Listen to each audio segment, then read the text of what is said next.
మన కడప జిల్లా భారతీయ జనతా పార్టీ అధ్యక్షుడిగా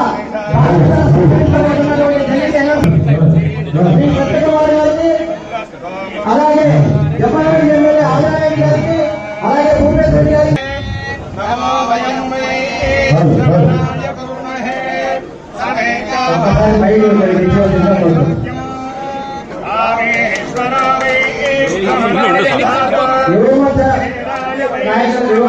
ప్రతి ఒక్కరు కూడా ఎన్నికలు కొంచెం పేరు చేసి కొంచెం అడ్జస్ట్ చేసుకోవాలి. మన పేరు జనాభా ఎక్కువైనా కాబట్టి మనందరం కూడా తప్పుకొని ఈ కార్యక్రమాన్ని విజయవంతం చేయవలసిందిగా కోరుకుంటున్నాం.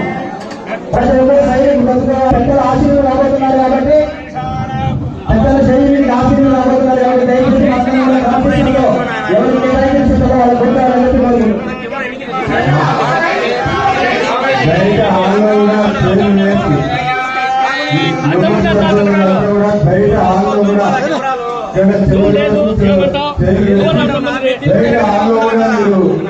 కొన్ని చేయలేసి మధ్యలో వాళ్ళంతా ముందుంటారు. మధ్యలో ఎక్కువ అలాగే ఈ రోజు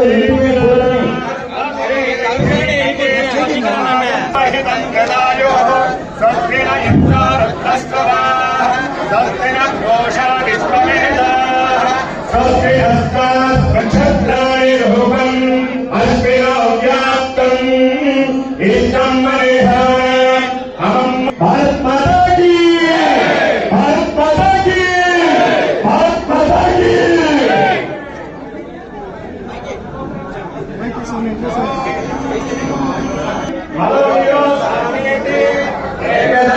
ब्रह्मण उपहरते हेगते जगजमानस्ते दधाते।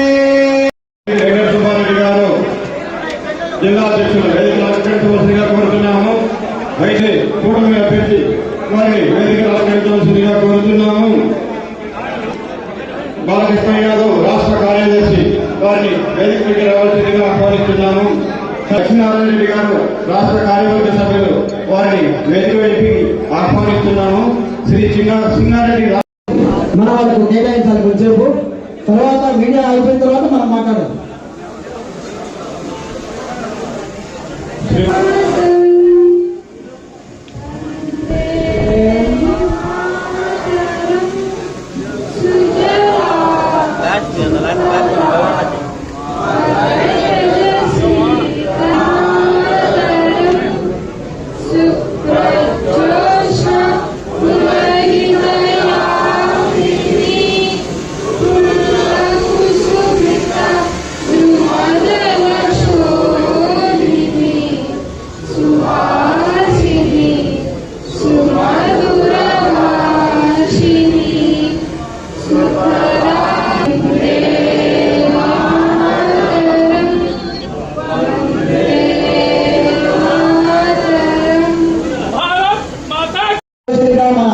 మాజీ జిల్లా అధ్యక్షులు రాష్ట్ర కార్పొరేట్ డైరెక్టర్ వంగల శశిభూషణ్ గారిని మాట్లాడారు.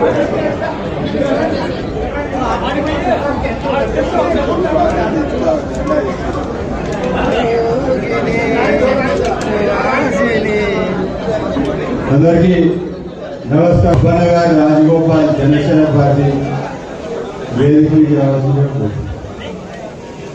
పార్టీ నూతన రథసారథిగా మిత్రులు భారతీయ జనతా పార్టీకి ఎల్లవేళలా సమయారెడ్డి గారిని ఈరోజు మనం సంస్థాగత నిర్మాణంలో భాగంగా దేశవ్యాప్తంగా సంస్థాగతంగా బూత్ అధ్యక్షుల నుంచి జాతీయ అధ్యక్షుల వరకు భారతీయ జనతా పార్టీ కడప జిల్లాలో బలంగా ప్రస్థానం ఉంది అనడానికి కేటాయించడం జరిగింది. రాష్ట్ర పార్టీ జాతీయ పార్టీ దృష్టిలో కడప జిల్లా రాబోయే స్థానిక సంస్థల ఎన్నికల్లో కూడా కొత్త జిల్లా అధ్యక్షులు ఇప్పటి నుంచే శ్రమించాలని చెప్పి మన మంత్రివర్యులు అనేక సందర్భాల్లో చెప్పడం జరిగింది. ప్రతి మండలాన్ని అనుసంధానిస్తూ ఈరోజు అనేక జాతీయ రహదారులు చేసి వైఎస్ఆర్సీపీ డాక్టర్స్ జిల్లా కన్వీనర్ ప్రసాద్ గారిని వేదిక అలంకరించవలసిందిగా కోరుతున్నాను.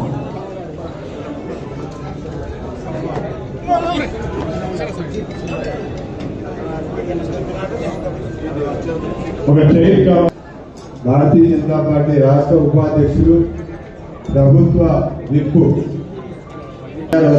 ఒక 2 నిమిషాలు.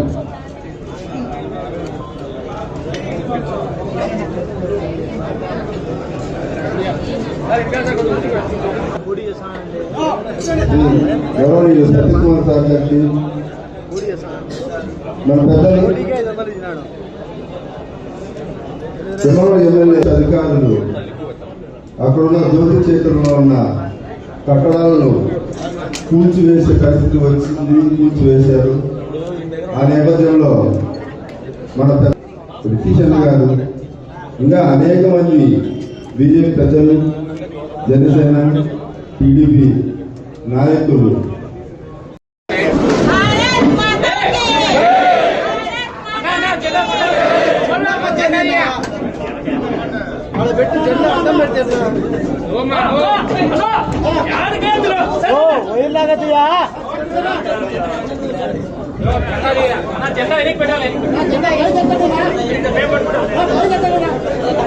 భారత్ మాతా కీ జై, భారత్ మాతా కీ జై.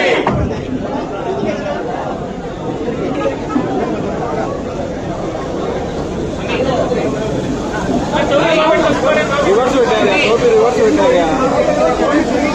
రివర్స్ పెట్టారు.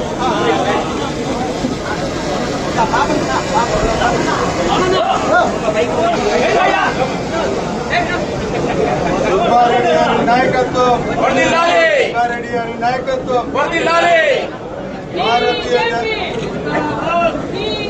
జిందాబాద్, వందే మాతరం, వందే మాతరం, వర్ధిల్లాలి,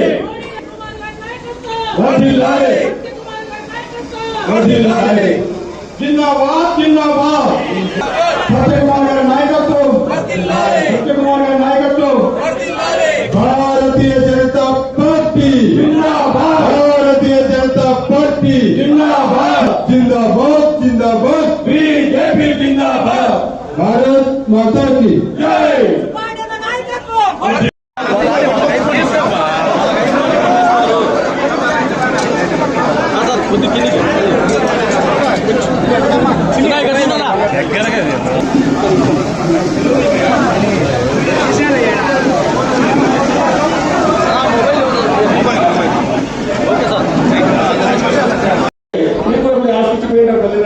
లేదా ఏదో అప్పుంటే ఉండేది, కానీ మాకు అప్పులే అప్పులు. మాకు మంత్రుల్లో మంచిగా పోటీ ఉంటుంది. ఏది పోటీ అంటే సత్యకుమార్ మీ మీద ఎంత సత్యకుమార్ అప్పటికే 6,500 కోట్లు అప్పు పెట్టిపోయాడు. 6,500 కోట్లేనా నాలుగుల మనోహర్ గారు చేస్తారు. నా దగ్గర 18,000 కోట్లు అప్పు పెట్టిపోయాడు. మరి నేను ఎవరు చెప్పాలని. ఆయన పక్కన నిమ్మల రామారెడ్డి గారు చేస్తారు. ఆయన 19,500 కోట్లు అప్పు నా మీద పెట్టిపోయారండి. నేను ఎవరు చెప్పుకోవాలా అని మొత్తాన్ని చూస్తే అందరు సరే అప్పులు నేను చెప్పుకుంటే పేరు చెప్పాలంటే అందరి ఎత్తున అప్పులు ఉన్నాయి. ఒక ఆయన మాత్రం లేచి అమాయకులారా మీరందరూ ఇంత అమాయకులు ఉన్నారండి, మీ మొత్తం అప్పులు ఎంతో నా శాఖ మీదే ఉన్నాయని ఏం సమయాన్ని విద్యుత్ శాఖ మంత్రి 1,20,000 కోట్లు అప్పులు పెట్టిపోయాడు. అంటే 25,000 కోట్లు ఎక్సైజ్ మినిస్టర్ లేచి ఆయన సార్ 25 సంవత్సరాలకి మందు నేను అమ్ముతున్నా, నా జగన్ బ్రాండ్ అమ్ముతున్నా, దాని మీద నుంచి ఆదాయం వస్తుంది, దాని మీద నుంచి 20,000 కోట్లు అప్పు తీసుకుని 25 సంవత్సరాలు మద్యపాన నిషేధం విధించడానికి అవకాశం లేకుండా పోయాడు. ఆ కల్తీ మందు తాగేలాగా తయారు చేస్తే దాని వల్ల 100 ప్రాణాలు పోతున్నాయి. అదే ఆ విషయంలో నేను పోదలుచుకోవాలి. ఎందుకంటే దాని భారం మా మీద పడుతుంది. గత చూస్తే 20 నుంచి 25 మధ్యలో క్యాన్సర్ పేషెంట్లు ఎక్కువయ్యారు, కాలేయ ఇబ్బందులు బాధపడుతున్న వాళ్ళు ఎక్కువయ్యారు, మూత్రపీడ వ్యాధులతో బాధపడుతున్న వాళ్ళు ఎక్కువయ్యారు. దీనికి అన్నిటికీ ఏదే ప్రధాన కారణం అంటే ఒకే కారణం,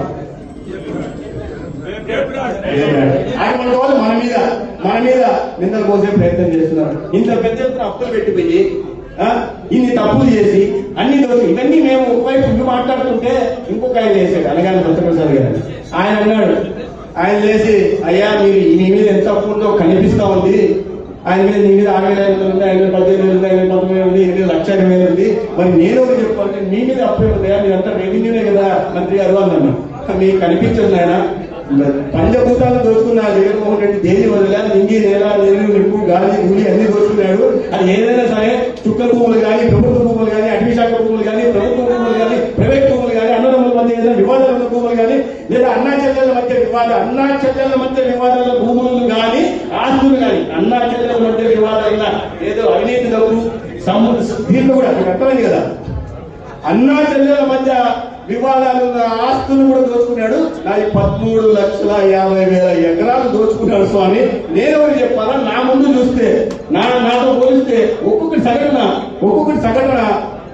₹1,00,000 అంటే కూడా ఇంకా నాకు ఎంత చెప్పండి. మీరు 1,20,000 కోట్లు అప్పు ఉందని చెప్తారు. సగటున ₹1,00,000 వేసుకుంటేనే దానికి 13.5 లక్షల కోట్ల అప్పు ఉంది. ₹1,00,00,000 వేసుకుంటే మీరు లెక్కలు వేసుకోండి, క్యాలిక్యులేటర్ కూడా మీకు దొరకదు అని చెప్పారు. ఇది వాళ్ళ పరిస్థితి.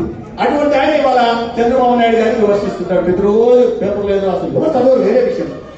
వస్తాడు అప్పుడప్పుడు అతిథిగా వస్తాడు. 3 రోజుల నుండి ఎవరన్నా పోతారా? సీరియస్ రాజకీయ నాయకుడు ఎవరన్నా రాజకీయాలు చేసేవాడు పనులు చేస్తారా? 3 రోజులు దేనికి వస్తారు? ఆంధ్రప్రదేశ్కి వచ్చినా ఎందుకు వస్తారు? ఆయన కూడా పిన్నెల్లి రామకృష్ణారెడ్డి గారని ఆయన ఎవరినో కొట్టాడు, అందరి మీద దౌర్జన్యం చేశాడు, భూములు లాక్కున్నాడు. ఆయన నెల్లూరు జైలు పరామర్శకు వెళ్తాడు.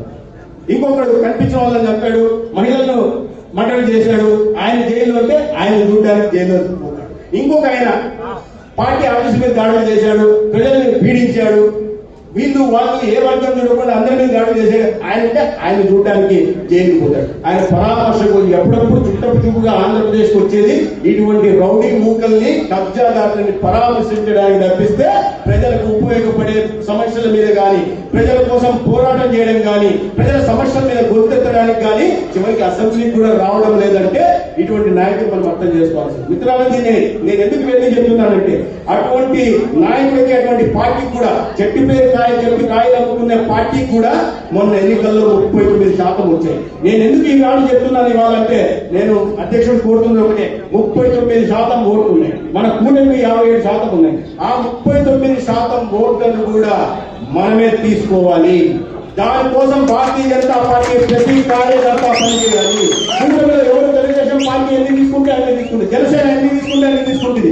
భారతీయ జనతా పార్టీ కార్యకర్తగా మన ఎన్డీఏ ప్రభుత్వం చేసిన పనులు కానీ మనం తెచ్చిన సంక్షేమ పథకాలు కానీ కళ్ళ ముందు కనిపిస్తున్న అభివృద్ధి కానీ ప్రజల్లోకి తీసుకెళ్లాల్సిన అవసరం ఉంది. ఇప్పుడే సూర్య గారి గురించి మాట్లాడించారు, కుసుమ్ గురించి మాట్లాడించారు. ఇవాళ 2 కిలోవాట్ల పవర్ కి 60,000 కేంద్రం సబ్సిడీ ఇస్తుంది. 3 కిలోవాట్ల పవర్ ని సోలార్ పెట్టుకుంటే ఇంటి మీద ఎవరైనా పెట్టుకోవచ్చు. దానికోసం రికమెండేషన్ అవసరం లేదు. ఆర్నారాయణ రెడ్డి గారి నుంచి రికమెండేషన్ లెటర్ అవసరం లేదు.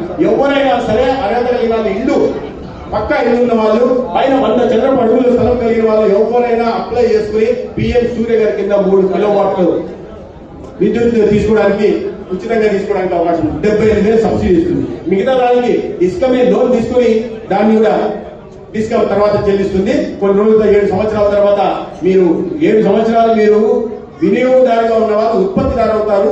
తర్వాత ఉత్పత్తి నుంచి ఆదాయం కూడా పొందేవారు. అందుకే చంద్రబాబు నాయుడు గారు పదే వాటి గురించి చెప్తుంటారు.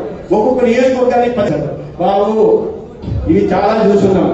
ఈ రోజు నేను మంత్రిగా ఈ రోజు అయ్యిండొచ్చు, కానీ అనేక మంత్రి శాఖల్లో గ్రామీణాభివృద్ధి శాఖ కానీ పార్లమెంటరీ వ్యవహారాల శాఖ కానీ పట్టణాభివృద్ధి శాఖ కానీ ఐఐటి మినిస్టర్ కానీ చాలా ఉపరాష్ట్రపతి ఓడికి కూడా చాలా చూస్తున్నా. ఈ దేశంలో ఉన్న భారతీయ జనతా పార్టీకి సంబంధించిన ఏ ముఖ్యమంత్రికైనా నేరుగా ఫోన్ కట్టగలిగినా, ఏ కేంద్ర మంత్రికైనా ఏ పనైనా అడగలిగిన అవకాశం నాకు భారతీయ జనతా పార్టీ కార్యదర్శిగా బీజేపీ ఇచ్చింది. ఈనాడు ఇన్ని సంవత్సరాలు నాకు అంటే మళ్ళీ ఈ రోజు మీ వల్ల అంటుతుందని భ్రమంలో ఉంటే మాత్రం తగ్గించుకోవడం మంచిది. చంద్రబాబు నాయుడు గారిని టార్గెట్ చేస్తుంటారు, పవన్ కళ్యాణ్ గారిని టార్గెట్ చేస్తున్నారు, బీజేపీ వైపు నుంచి నన్ను టార్గెట్ చేస్తుంది. ఎవరు చేస్తున్నది? మొత్తం తనలోను అవినీతిలో మునిగిపోయిన వాళ్ళు. కాబట్టి దాన్ని తిప్పి కొట్టాల్సిన అవసరం ఏముందో, ఎవరు నమ్మడు ఏముంది అనుకోకుండా తిప్పి కొట్టాలి. 32 కేసులు అవినీతి కేసులు ఈ ప్రపంచంలోనే ఎవరిపైన కూడా ఇంత పెద్ద స్థాయిలో అవినీతి కేసులు లేవు. అటువంటి అవినీతి చక్రవర్తి ఇవాళ మనల్ని మాట్లాడుతుంటారు. ఈ జిల్లా నుంచి మాట్లాడుతున్నారు. మిత్రులారా, కడప జిల్లాలో ఇటువంటి ప్రతికూల పరిస్థితుల్లో అనేక మంది కార్యకర్తలు కొన్ని దశాబ్దాలుగా ఇప్పుడే లక్ష్మీరెడ్డి గారు కనిపించారు. అనేక మంది కార్యకర్తలు మాట్లాడుతున్నారు. అనేక సంవత్సరాలుగా దశాబ్దాలుగా పనిచేస్తున్నారు. ఇటువంటి ప్రతికూల పరిస్థితుల్లో మనం పార్టీని నిలబెట్టాం. దాని కారణంగానే భారతీయ జనతా పార్టీ మొన్న జరిగిన ఎన్నికల్లో ఏ జిల్లాలో లేని విధంగా 2 అసెంబ్లీ సీట్లు ఈ జిల్లాకి కూడా జరిగింది. ఏ జిల్లాలో ఏ జిల్లాలో లేని విధంగా ముగ్గురిని బీజేపీకి సంబంధించిన ముగ్గురిని వివిధ ప్రాంతాల నుంచి, ఒకరిని కడప జిల్లాలోని ఆంజనేయుడు గారిని పోటీ చేస్తే ఆయన సొంత నియోజకవర్గంలో నన్ను ధర్మవరం పంపిస్తే సీఎం రమేష్ గారిని అనకాపల్లి పంపించింది. కాబట్టి పార్టీ మనకి ఈ జిల్లాలో ఇంత అవకాశం ఇచ్చినట్టు ఒక కార్యకర్తగా నా బాధ్యత ఉంది. కానీ ఒక కార్యకర్తగా ఒకరు ఏం చేయలేదు. మనం అందరం కలిస్తేనే పార్టీని విస్తరింపజేయడానికి అవకాశం ఉంటుంది. మనం ఏదైతే